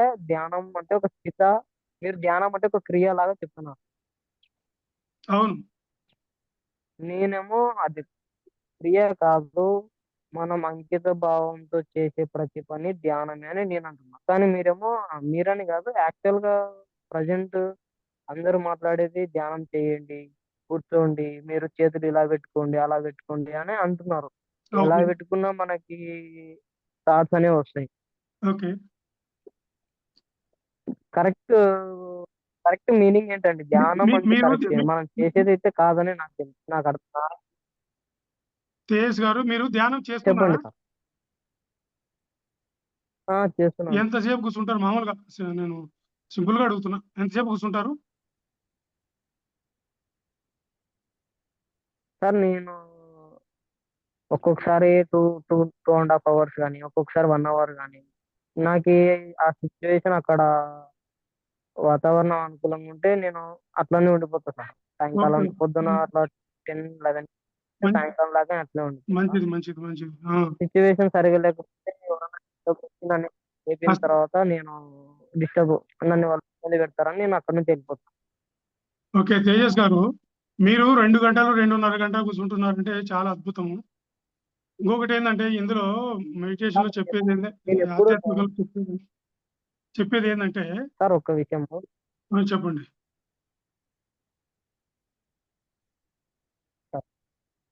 నేను చెప్పండి ఎప్పుడు చెప్పండి టైం తేజస్. అనేది చూసుకోలే, కానీ వేరే వాళ్ళు వచ్చి నాకు గుర్తు చేసి, నువ్వు ఎందుకు ఇంతసేపు కూర్చుంటున్నావు, నీకేమైంది, నీకేమన్నా హెల్త్ బాగాలేదా, ఎందుకు ఇట్లనే కూర్చుంటున్నావు, నువ్వు ధ్యానం అంటే ఒక 10 నిమిషాలు చేస్తారు కదా, ఎందుకు ఇట్లనే ఉండిపోతున్నావు అంటే, నాకేం తెలుసు నేను ఈడొక కూర్చుంటున్నాను అని నేను వాళ్ళకి చెప్తా. కానీ అది 2.5 hours అని వాళ్ళు చెప్పేంత వరకు నాకు తెలుస్తుంది. ఉమ్. ఉహు. ధ్యానము అంటే ఎరుక ఉంటుంది. మీరేమో అట్లాగా తేజస్ గారు, మీరు ధ్యానంలో కూర్చుంటున్నారు కదా, నిమిషం సెకండ్ ధ్యానంలో కూర్చుంటే సెకండ్ సెకండ్ ఎరుక ఉంటుంది. ఒక్క సెకండ్ కూడా మనకు తెలియకోకుండా జరిగేది ఉండదు. శక్తి వస్తుంటుంది, శక్తి తీసుకుంటాము. శక్తి వల్ల శరీరంలో స్పందనలు వస్తుంటాయి, స్పందనలు గమనిస్తుంటాము. ఆలోచనలు మళ్ళీ ఆలోచనలు వచ్చినాయనుకోండి, శ్వాస పైన ధ్యాస పెడతాము. మళ్ళీ అలాగే శక్తి వస్తుంటుంది, గమనిస్తూ పోతుంటాము. ఇది రొటీన్ గా జరిగేది.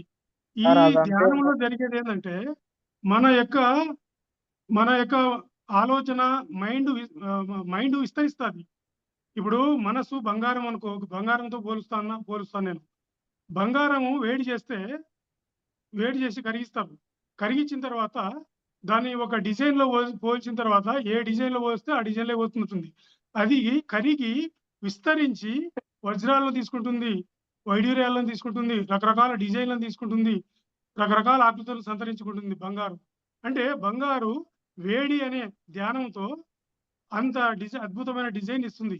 అలాగే మన మనసు కూడా ధ్యానము అనే ఆ, ఆ, అగ్నితో విస్తరిస్తుంది. విస్తరించిన తర్వాత మన మానసిక పరివర్తన మారుతుంది.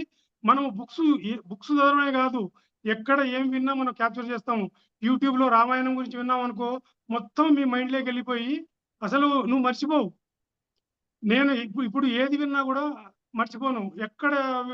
ఎక్కడ చిన్న పుస్తకంలో తెలిసి నేను బిజీగా ఉండడం వల్ల పుస్తకాలు ఎక్కువ చదివే టైం ఉండదు.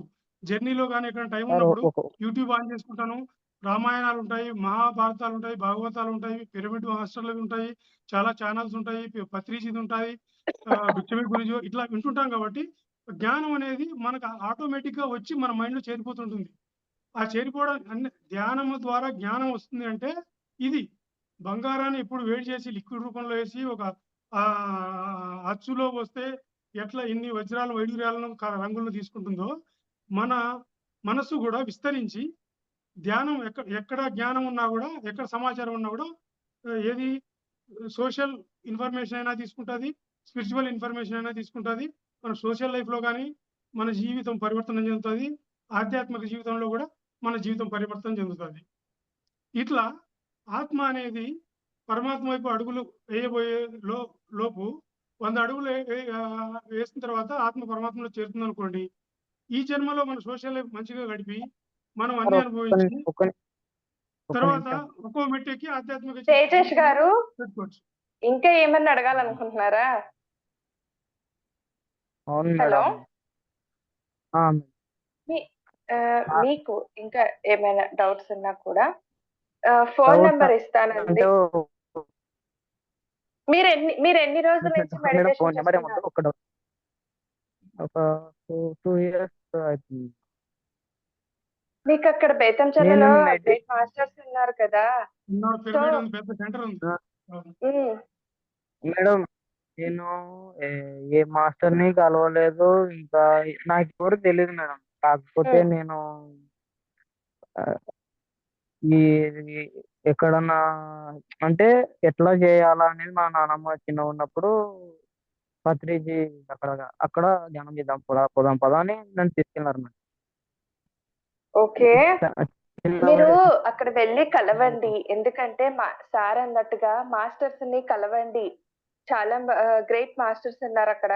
సో అలాగే అక్కడైనా కాదు, ఎక్కడైనా కాదు, మీకు PMC లో సెర్చ్ చేశారంటే అక్కడైనా దొరుకుతారు, యూట్యూబ్ లో అయినా దొరుకుతారు సార్ అన్నట్టుగా.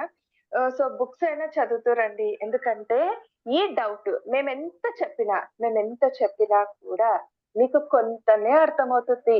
మీకు మీరుగా సొంతంగా తెలుసుకున్నప్పుడే, మీ అనుభవంలోకి ఆ జ్ఞానం అంటూ వచ్చినప్పుడే, మీరు దాన్ని ఫీల్ అయినప్పుడే మీరు అంగీకరిస్తారు.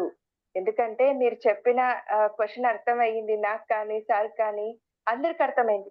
కాకపోతే మేము ఎంత చెప్పినా కూడా మీలో మీకు కన్వీనియన్స్ అవ్వడం కానీ, ఆ రియలైజేషన్ కానీ రావడం కానీ అవ్వకపోతే, మీరు అంటున్నారు ధ్యానం చేస్తే ఏం చేస్తాం మనం ధ్యానంలో కూర్చున్నప్పుడు. సరే, సార్ ఇంత దాకా చెప్పుకుంటూ వచ్చారు. ఈ 2 ఏళ్లలో ఆయన ఎంత అనాలిసిస్ చేసుకున్నారు, ఎంత రీసెర్చ్ చేశారు.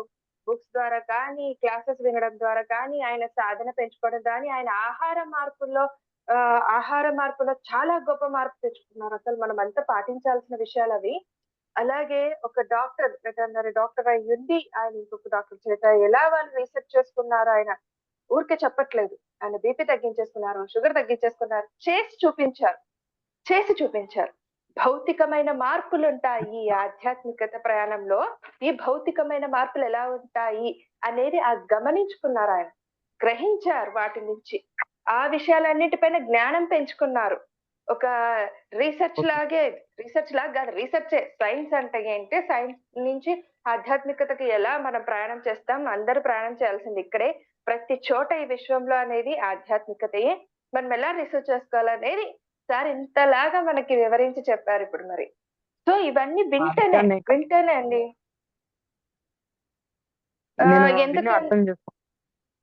అర్థం చేసుకున్నా. కాకపోతే చేయండి మనం చేసేదైతే మెడిటేషన్ కాదని నా అనుభూతిలో నాకు అనిపిస్తుంటది. మీ అభిప్రాయం అది. మీరు ఏమంటున్నారంటే కళ్ళు మూసుకొని కూర్చొని చేయడమే ధ్యానం కాదు కదా, చేసే ప్రతి పని కూడా ధ్యానమే, మనసు పెట్టి చేసేది. ఇందాక సార్ అదే చెప్పారు కదా, మనం అలా తెలుసుకోవడం, ఆ జ్ఞానం, అదే జ్ఞానం అంటే. మీరు చెప్పడం చాలా 100% కరెక్ట్ అండి. బట్ ఎంత మందికి ఆ అవగాహనలోకి వస్తుంది? కళ్ళు మూసుకొని కూర్చొని చేసేది ఫస్ట్ మనం ప్రక్రియ స్టార్ట్ అవుతుంది. ఎరుకతో చేసే పని ధ్యానమే. మరి మీకు ఎలా కలిగింది ఎరుకతో చేసేది ప్రతిదీ ధ్యానమే అన్న ఈ జ్ఞానం మీకు ఎక్కడి నుంచి వచ్చింది, ఎలా కలిగింది? నేను నాకు మెడిటేషన్ చేయాలనే ఉద్దేశం అయితే నాకు వేరే వాళ్ళు చెప్పేంత వరకు తెలియదు మేడం. ఇట్లా ఇట్లా ఇంతసేపు కూర్చోవాలి, మెడిటేషన్ ఇదే చేయాలని నాకు సార్, అదే తెలియదు. ఇదే అండి మార్పు. ఇదే అండి ధ్యానం అంటే. ఎస్, మీకుండే అవగాహన, మీకుండే అనాలిసిస్మెంట్, మీరు ఏదైతే ప్రశ్న అడిగారో సార్ చెప్పినట్టు 100% కరెక్ట్ అండి. ధ్యానం ఇది మీదొక స్థితి, మీరొక లెవెల్ దాటేశారు, ఆ స్థితిని దాటారు. బట్ అందరు కూడా అందరిలో ఆ స్థితి ఉంది అని తెలుసుకోవడానికే కళ్ళు మూసుకొని కూర్చోవాలి ఫస్ట్. అందరు గ్రేట్ ఆ, మాస్టర్సే, ప్రతి ఒక్కళ్ళు ఆధ్యాత్మికవేత్తలే, స్పిరిచువల్ పర్సన్సే. బట్ మనలో ఆ స్పిరిచువాలిటీ ఉంది, ఇంతటి జ్ఞానం మనలో ఉంది అని తెలుసుకోవడానికి మన ప్రయాణం ఇంతవరకు ఇలా బయట వైపు వెళ్ళింది. ఈ ధ్యానం చేయడం ద్వారా, కళ్ళు మూసుకొని కూర్చోవడం ద్వారా ఈ ధ్యానం ఇలా జరిగి మన పైన మనకు దృష్టి పెరుగుతుంది. మనమేంటో మనకు తెలిసొస్తుంది. ఏం చేస్తున్నామన్న ఎరుక భావన మనలో కలుగుతున్నప్పుడు, సో కంపల్సరిగా అలాంటి భావనలు కలగాలంటే గనక కంపల్సరీ కళ్ళు మూసుకొని కూర్చోవాలండి. కళ్ళు మూసుకొని కూర్చుంటేనే మనం ఈ ప్రయాణం కొనసాగించగలుగుతాం. ఈ ఎరుక తత్వం మనలో పెరుగుతుంది. So okay. సరే మేడం. ఇప్పుడు నేను ఒక చిన్న ఇన్ఫర్మేషన్, నా అనుభవం చెప్తాను. నేను ప్రతిరోజు ఓకే. సాధన సారీ, ఆ బాధ నాకు టైం కూడా అయిపోతుంది ఇక్కడ. సార్‌ని కూడా అట్లా వెయిట్ చేయించడం బావుండదు కదా! సో త్వరగా చెప్పేసేయండి.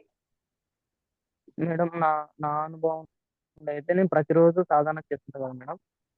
ఆ! ఆ సాధన చేసిన ఆ రోజు నాకి నేను ఆ స్థితి మీకు చెప్పలేను కానీ, ఇంక ఎన్ని ఎంత డబ్బు ఇచ్చినా నేను ఆ అంతటి ఆనందం పొందలేను. హ్మ్. కానీ నేను ఆ విధంగా ఉండి ఇతరులతో మాట్లాడినప్పుడు ఇతరులతో మాట్లాడినప్పుడు మనము అంటే వీడేంది ప్రతిసారి మనము అంటున్నాడు, నేను అనాలి కదా, నువ్వెందుకు మనం అంటున్నావు అని డౌట్ వచ్చింది మేడం. అది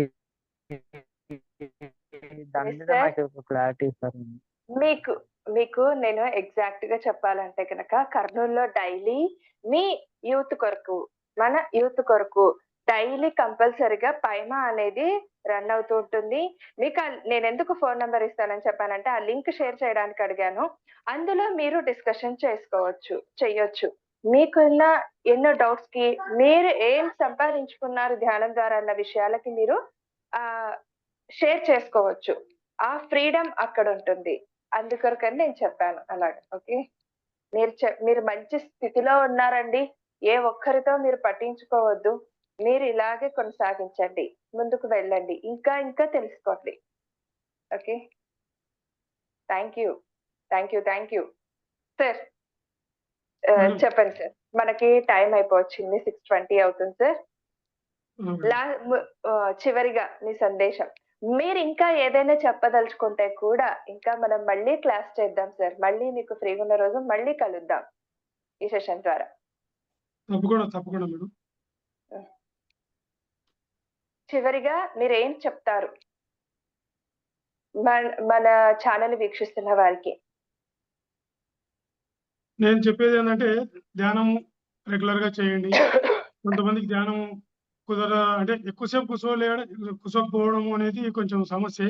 నాకు గూడా ఎక్కువ సేపు కూర్చోలేకపోతుంటి. హ్మ్. వాస్తవంగా 10, 15 రోజుల నుంచి నేను అంతకుముందు గంటనే కూర్చుంటుంటి. 10, 15 రోజుల నుంచి నేను ఎందుకు కూర్చోలేకపోతున్నాను, చాలా మందిని అడిగితే అది అంటే చెప్పలేరు. చెప్పలేకపోతున్నారు సూటిగా.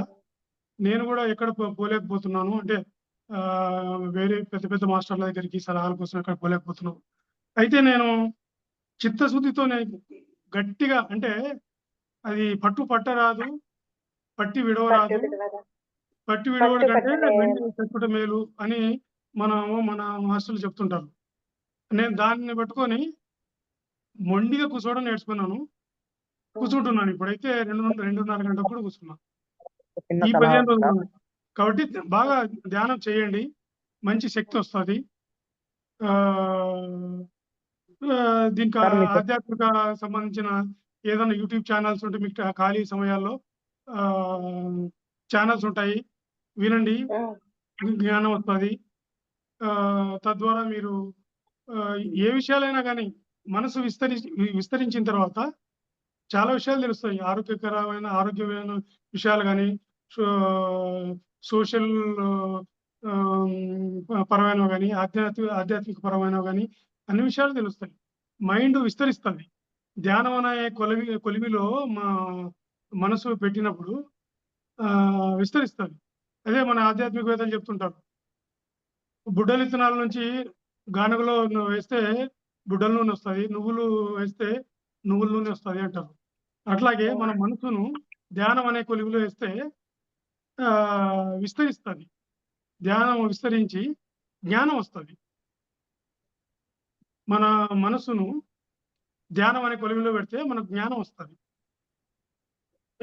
ఆ విధంగా మనము రొటీన్ లైఫ్‌లో ధ్యానం అనేది అలవర్చుకోవాలా. సార్ ముఖ్యంగా సార్ చిన్న పిల్లలకి నేర్పించగలిగితే తక్కువ వయసులోనే బిలో 10 ఇయర్స్‌లోనే నేర్పించగలిగితే వాళ్ళు మంచి ప్రయోజకులైతారు. వాళ్ళకు చాలా ఈజీగా అయిపోతది. Yes sir. Yes sir. ఇది నేను సజెస్ట్ చేస్తున్నాను. Okay sir. Done. Thank you so much. Okay yes madam. Sir. చెప్పండి సార్. అదే ధ్యానము మొత్తము ఫస్టు ఆహ్, ఆహ్, ఆద్యుడు గౌతమ బుద్ధుడు. ఆయన ఆనాపానసతి అన్నాడు. ఆనాపానసతి అంటే ఉచ్ఛ్వాసము, ఉపాన అంటే నిశ్వాసము, సతి అంటే కలిసి ఉండడము. అంటే ధ్యానం చేసేటప్పుడు ఇక్కడ ఒక టెక్నిక్ ఉంటుంది. ధ్యానం చేసేటప్పుడు శక్తి రావడం, పోవడము, అప్ అండ్ డౌన్ ఇవన్నీ గమనిస్తుంటారు గానీ, ఒక టెక్నిక్ గమనించాలా ఎవరైనా గాని. ఆనాపానసతి అంటే దాని అర్థం ఏందంటే రెండింటిని కలపాలి. సతి అంటే కూడుకొని ఉండడం. అంటే గా శ్వాస తీసుకుంటూనే ఉంటాము. తీసుకుంటున్నాం. ఒక 15 సెకన్లు శ్వాస తీసుకున్నాం అనుకోండి. ఆగిపోతది. మళ్ళీ వదిలేస్తుంటాము. ఇక్కడ గ్యాప్ రాకూడదు. అంటే గ్యాప్ అంటే అక్కడ గ్యాప్ రాదు. మనం అబ్జర్వ్ చేయడం గ్యాప్ రాకూడదు. ఆ సంధిని కూడా మనం గమనించాల. మళ్ళీ శ్వాస మొత్తం బయటకు వదిలిన తర్వాత మళ్ళీ తీసుకుంటాం. ఆ జంక్షన్‌లో కూడా మనం మనసు పెట్టాల. అంటే శ్వాసను మొత్తం గమనించాల. కూడుకొని ఉండాలి 2. అప్పుడు శక్తి వస్తది. మీరు ఫర్ ఎగ్జాంపుల్ ఒక 5 శ్వాసలు గమనించండి. మీకు తెలుస్తది. 5 శ్వాసలు గమనించండి. తెలుస్తది. అది ఆనాపానసతి అంటే.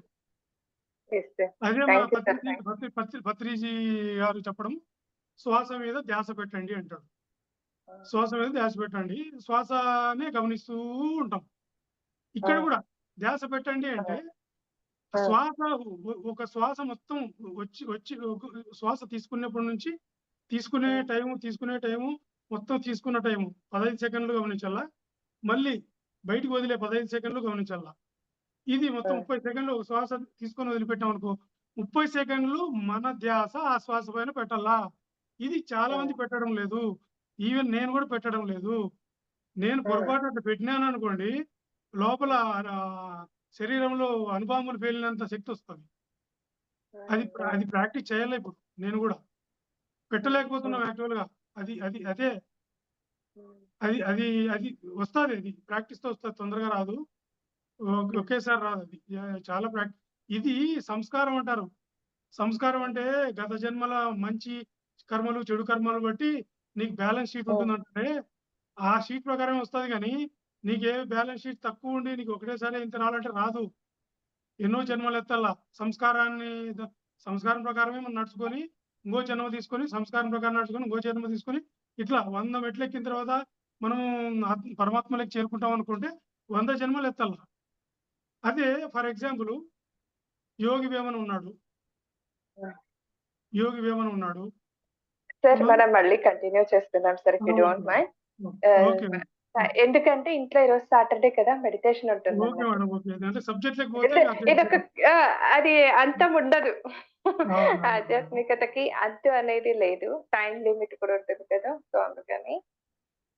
Super sir. Thank you so much. మీరు చూసారు కదండి ఫ్రెండ్స్, సార్ ఎంత అనాలిసిస్ చేసుకున్నారు, ఎంత అబ్జర్వేషన్ పెంచుకున్నారు, తాము ఎలా వారి ఆరోగ్యాన్ని సరిచేసుకున్నారు. ఒక డాక్టర్ అయ్యుండి మరి ఇలా సపోర్ట్ చేస్తున్నారంటే ఒక్కసారి మనం ఆలోచిద్దాం. మనం కూడా ఆధ్యాత్మికత అనేది ప్రతి ఒక్కరికి ఎలా, ఎంతవరకు అవసరం? ఏంటి? ఆ! సో, ఆధ్యాత్మికంగా మనం ఎలాంటి మార్పులు మెయిన్ ఆహార మార్పులు చాలా బాగా వివరించారు సారు. ఆహారంలో మార్పులు ఎలా తెచ్చుకోవాలి? ఏంటి? ఆ ఆహార నియమాలు పాటించడం ద్వారా మనకేం ఎక్కువగా మనం ఏం గ్రహిస్తాం? విశ్వశక్తిని గ్రహిస్తాం. సో, అలాంటి చక్కటి విషయాలు చాలా బాగా చెప్పారు సార్, వివరించారు. Thank you so much. Thank you sir.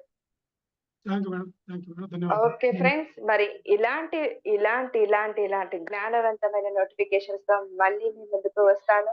So, అందుకొరకైనా మీరు ఈ ఛానెల్‌ని, ఈ శ్రీశక్తి పిరమిడ్ మెడిటేషన్ ఛానెల్‌ని అందరూ కూడా లైక్ చేయండి, షేర్ చేయండి. ప్ర తప్పకుండా మీ కామెంట్స్‌ని తెలియచేయండి. అలాగే సబ్స్క్రైబ్ చేసుకోండి. పక్కనున్న బెల్ ఐకాన్‌ని ప్రెస్ చేశారంటే గనక మీకు ఇలాంటి నోటిఫికేషన్స్ ఇంకా ఇక ముందు అందివ్వబడతాయి. ఓకే. తప్పకుండా మీ కామెంట్స్ తెలియచేయండి ఫ్రెండ్స్. ఎందుకంటే మీరు తెలియచేసే కామెంట్స్ ద్వారానే నేను ఇక ముందు ఇంకా ముందుకు వెళ్తాను. Okay. Thank you so much. Thank you sir. Thank you. Okay madam. Thank you. Thank you sir.